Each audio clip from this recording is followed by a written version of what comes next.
A billionaire mom sees a janitor singing softly to her blind daughter and changes her life forever. In the glossy halls of a prestigious early childhood center in Atlanta, a quiet janitor named Lauren works unseen. No one notices her. Until one evening, her gentle singing calms a frightened, blind little girl. That moment sets off a chain of events that shakes the very heart of the center's powerful owner, a wealthy CEO and mother. This story is about resilience, compassion, and how kindness can break through even the toughest walls.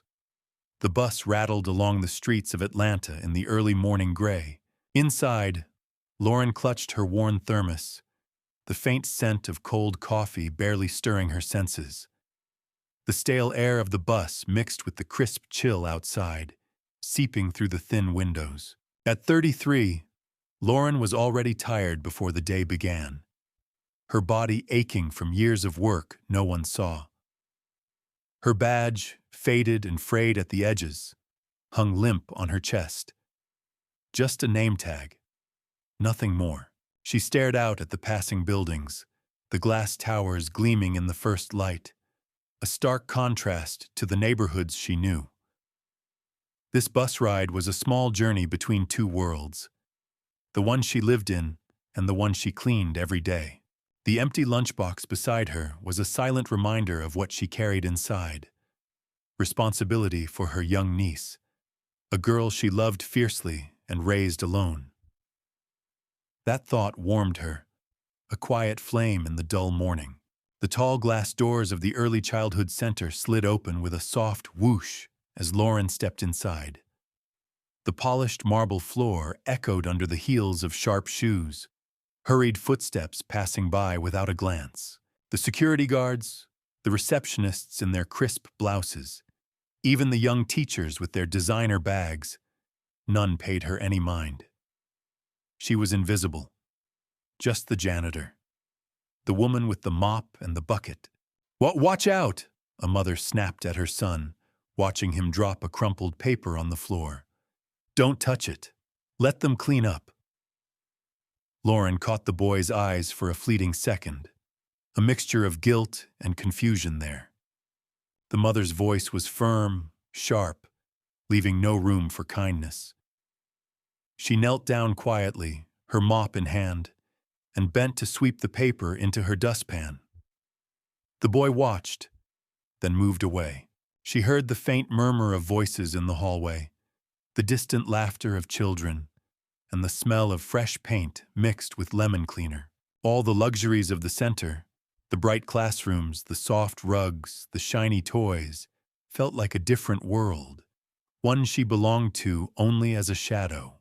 The name on the plaque in the lobby was Joanna Larson Early Development Center, after the CEO who owned the vast pharmaceutical empire outside the city. Lauren had seen Joanna's photo on the walls, a poised, flawless woman with an unreadable smile, a woman who lived in a life that seemed galaxies away from the one Lauren carried on her shoulders. During breaks, Lauren found a quiet refuge in the supply closet. There, she pulled out a battered book on early childhood education, its pages dog-eared and faded. She read in stolen moments, absorbing what she could about teaching and learning, things she once dreamed of mastering before life had other plans. From behind the door's crack, she watched the children play, especially one little girl. Quiet, withdrawn, always close to the walls, her fingers brushing over braille labels on toys no one else noticed. Sarah was blind, and yet the world inside that building seemed to overlook her even more than it did Lauren. One evening, as the sun dipped below the horizon and most of the staff had left, Lauren heard soft sobbing from the playroom. The other children were gone, the silence heavy. She stepped inside cautiously and saw Sarah, alone and frightened, her small hands trembling as she clutched a doll. "Hey, honey," Lauren said softly, kneeling beside her. The child flinched at the voice, then relaxed a little. Lauren began to hum, then sing a slow, old gospel song, a melody her mother once sang when Lauren was a girl. The sound filled the empty room, wrapping around Sarah like a warm blanket. The girl's sobs quieted. She leaned her head against Lauren's coat. It was a fragile moment, simple yet profound. Unbeknownst to them, a small security camera caught the scene. The flickering grain of the footage showed Lauren's gentle voice calming the blind child in a way no one expected. The next day, the video made its way into the hands of Joanna Larson. The CEO watched the grainy footage on her office screen, eyes narrowing. She didn't know the woman singing to her daughter, only that a janitor had crossed some invisible line. The rules were clear. No unauthorized contact with the children. But something about the scene unsettled Joanna, a twinge of something she couldn't quite place. "Who is she?" Joanna asked later that morning. Standing in the center's sleek lobby, her voice low and controlled. Lauren, mopping near the entrance, looked up in surprise. "That's me," Lauren said quietly, swallowing the lump in her throat. Joanna's gaze was sharp but curious. "You were singing to my daughter?" Lauren nodded, feeling a mix of fear and strange pride. She was scared. "I just wanted to help." "Help," Joanna echoed, folding her arms. "It's not your job." The words hit harder than Lauren expected, but she held her ground. Sometimes, the job isn't what's on paper. The next day, Lauren was called to the supervisor's office. The air was heavy with silence as the supervisor slid a written warning across the desk. "You know this could cost you your job," the woman said sharply. Lauren's fists clenched beneath the table, a rush of anger bubbling inside. "It was a kind act," she said, voice steady despite the sting of humiliation. The power dynamics were clear. The janitor, reprimanded for care, the CEO watching from above. But then Joanna surprised everyone. She requested a meeting with Lauren in the lobby, standing with arms crossed, a complex expression shadowing her face. "Maybe you can spend some time with Sarah," Joanna proposed. "Just a few hours. We'll pay you double." Lauren hesitated. It wasn't about the money, but the chance to help Sarah was a seed she couldn't ignore. "Okay," she said finally, her voice firm. In the quiet classroom filled with braille books and soft cushions, Lauren sat with Sarah, her fingers guiding the girl's hands over the raised dots. They read stories, sang songs, and for the first time, Sarah laughed out loud, her voice bright like sunlight breaking through clouds. Unseen in the hallway, Joanna watched through the glass. She couldn't understand it. How this woman, who swept floors and emptied trash, could connect with her daughter in a way she never had. Lauren's heart swelled. Something inside her shifted. Maybe this was more than just a job. The day ended in silence, but Joanna's thoughts raced. This janitor had revealed a truth she hadn't faced, a truth about neglect, about what really matters. The glitter of wealth and success suddenly felt hollow, and the world Lauren had lived in, the invisible, unseen world, was about to change forever. The video of Lauren singing to Sarah spread quietly at first, like a soft ripple across still water. But soon its echo reached far beyond the polished halls of the center. Inside the gleaming offices of Joanna Larson's pharmaceutical empire, the public relations team saw an opportunity. A story about kindness in the smallest, most unexpected place could soften the image of a company often criticized for being cold and calculating. "I want to feature Lauren," said one eager PR manager. "She's the perfect example of inclusivity, the face of change." Lauren heard about it through the whispered conversations among the staff. The thought of being paraded in glossy magazines and viral videos made her uneasy. She wasn't a hero. She was a janitor, plain and simple.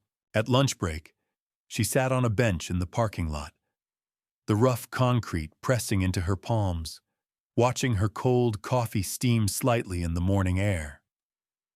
A young teacher approached quietly, lowering her voice. She didn't ask for any spotlight, she said, nodding toward the center. She just acted. Lauren managed a small smile but said nothing. She had learned to carry the weight of invisibility without complaint. Then came the day Joanna summoned her again. This time, her tone was colder, more distant. "You're not a teacher," Joanna said sharply, arms crossed in the bright conference room. "You're a janitor. No degree, no credentials. What gives you the right to teach my daughter?" Lauren's jaw tightened. The words stung deeper than any reprimand. "I listened to her," Lauren replied steadily. "That's all." Joanna's eyes flickered with frustration, as if that simple answer disturbed the neat order of her world.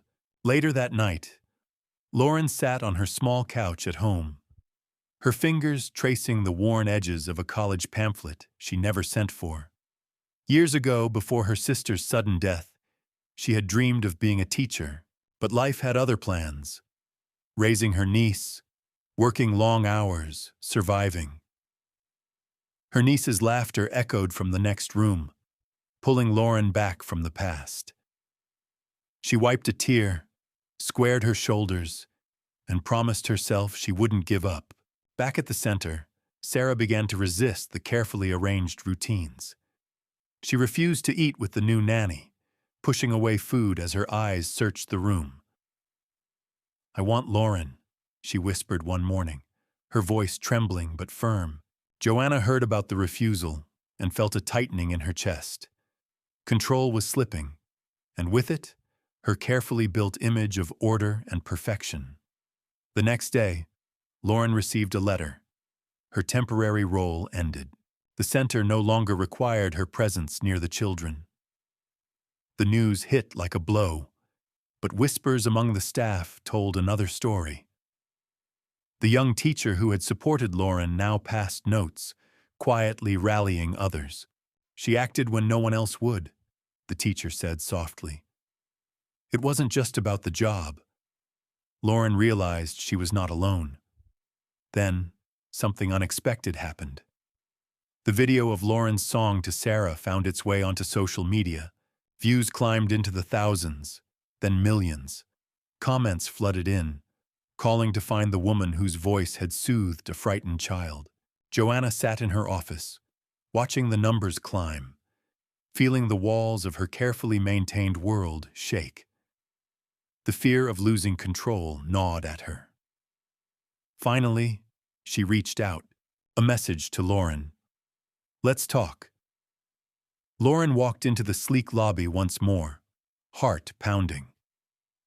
Joanna met her with an offer. "We want you officially on staff," Joanna said. "Salary, benefits, a real position." Lauren studied the CEO carefully. "Oh, you call it power," she said slowly. "I call it fear." The tension between them was palpable, a quiet battle of wills. Days later, Joanna sat alone in her grand home, the distant laughter of her daughter a fragile thread tying her to a memory. She thought of her own mother, distant, never singing, never holding. A crack in her armor appeared, fragile but real. When Lauren returned to the center, she came with a proposal. "Not for me," she said firmly. "For the children who don't have a place here. Create a scholarship. Open the doors." Joanna hesitated, the idea unsettling but persistent in her mind.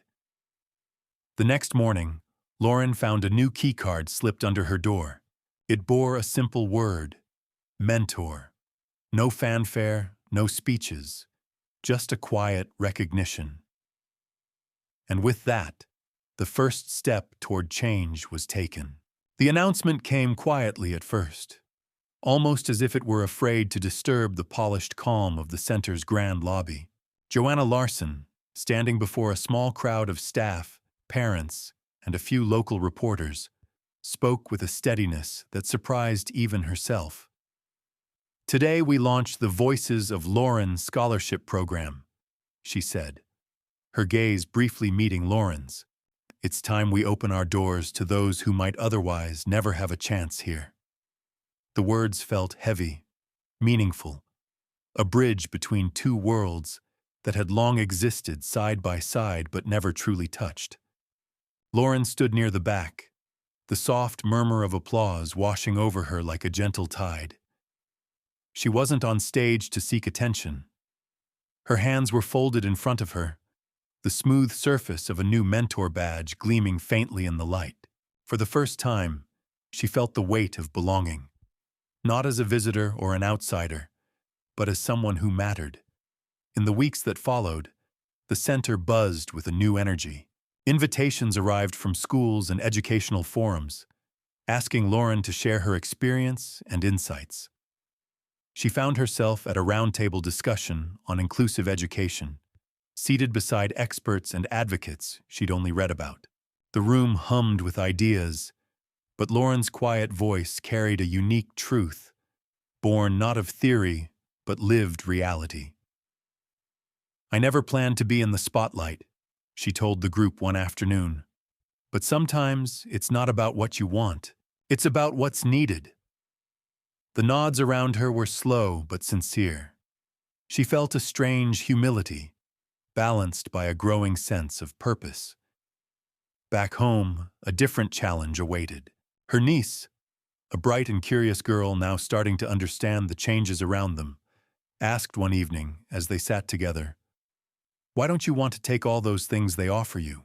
The money, the titles?" Lauren paused, tracing a finger along the edge of the worn armchair. "Because not everything they give is meant to be kept," she replied. "Sometimes it's about how you give it forward that counts." The niece's eyes searched hers, deep and steady, and for a moment, no words were needed. At the center, change came slowly but surely. Joanna's sharp suit softened into more casual attire, her usual crispness giving way to moments of genuine warmth. At Sarah's birthday party, a small gathering in the center's bright playroom, Joanna surprised everyone by joining Lauren in a simple song. Her voice wavered, uneven and untrained, but sincere. Sarah's laughter filled the room, a pure sound that seemed to loosen years of tension. Watching from the side, Lauren caught Joanna's eye. The CEO gave a small, almost shy smile. No words passed between them, but in that glance was a quiet understanding, a recognition of journeys taken and bridges built. Outside the walls of the center, ripples spread. Other institutions in Atlanta began adopting similar inclusive programs. Policies shifted, attitudes softened. A guard who once dismissed Lauren with a sneer found himself reassigned, replaced by someone who greeted her with respect. It was a subtle revolution, marked not by grand gestures, but by everyday kindness. In her own neighborhood, Lauren quietly opened a small children's library, tucked between two worn storefronts. She named it Voices Within, a sanctuary of stories and dreams for kids who needed a place to belong. The scent of old paper and polished wood filled the air, mingling with the laughter and whispers of young visitors discovering new worlds. One afternoon, Joanna came to visit. They sat together on a bench by a small pond nearby, the sunlight dappling through leaves onto the water's surface. Joanna's voice was softer now, stripped of its usual armor. "I never thought you'd change me," she said, eyes tracing ripples in the water. Lauren smiled, a quiet strength shining in her gaze. "I never planned to. I just did what felt right."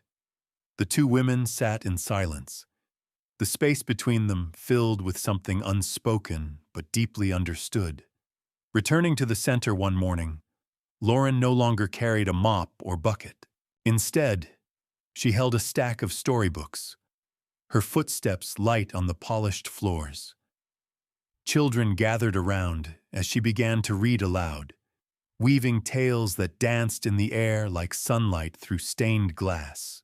Her voice was steady, warm, a beacon in a place that had once seemed cold and distant.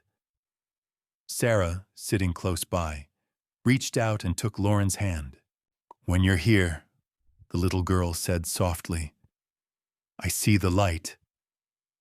Tears welled in Lauren's eyes, but she blinked them away.